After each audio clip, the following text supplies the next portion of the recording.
திராவிட முன்னேற்ற கழகம் கடந்த சட்டமன்ற தேர்தலில் எதிர்கொண்ட மிகப்பெரிய தோல்விக்கு என்ன காரணம் என்று 36 பேர் கொண்ட விசாரணை குழுவை கட்சியின் தலைவர் ஸ்டாலின் அமைத்து மாநிலம் முழுவதும் சென்று விசாரிக்க உத்தரவிட்டார். அதன்படி 2 பேராக ஒவ்வொரு குழுவும் 2 பேராக 18 டீம் இந்த டீம் போய் விசாரிச்சது. அவர்கள் ஒவ்வொருவராக தங்களுடைய அறிக்கைகளை முன்னாள் முதலமைச்சர் ஸ்டாலின் அறிவாலயத்தில் அவர் மீட் பண்ணி கொடுத்துட்டு இருக்காங்க.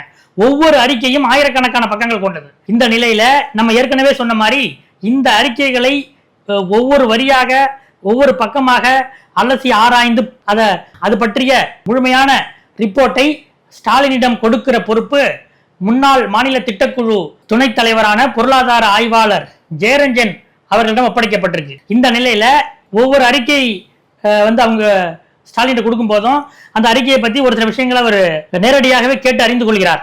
அந்த வகையில பார்த்தோம்னா இன்னும் ஓரிரு மாதங்களில் திராவிட முன்னேற்ற கழகத்தின் அனைத்து மாவட்ட செயலாளர்கள் உள்ளிட்ட முக்கிய நிர்வாகிகளில் பெரிய மாற்றம் வர இருக்கிறது. அதாவது 60% இளைஞர்கள் அல்லது இளைஞரணியினர் தான் முக்கிய நிர்வாகிகளாக நியமிக்கப்பட இருக்கிறார்கள். 100க்கு மீதி 40 பேர் தான் இந்த சீனியர்கள் என்ற அளவிலே இருப்பார்கள்.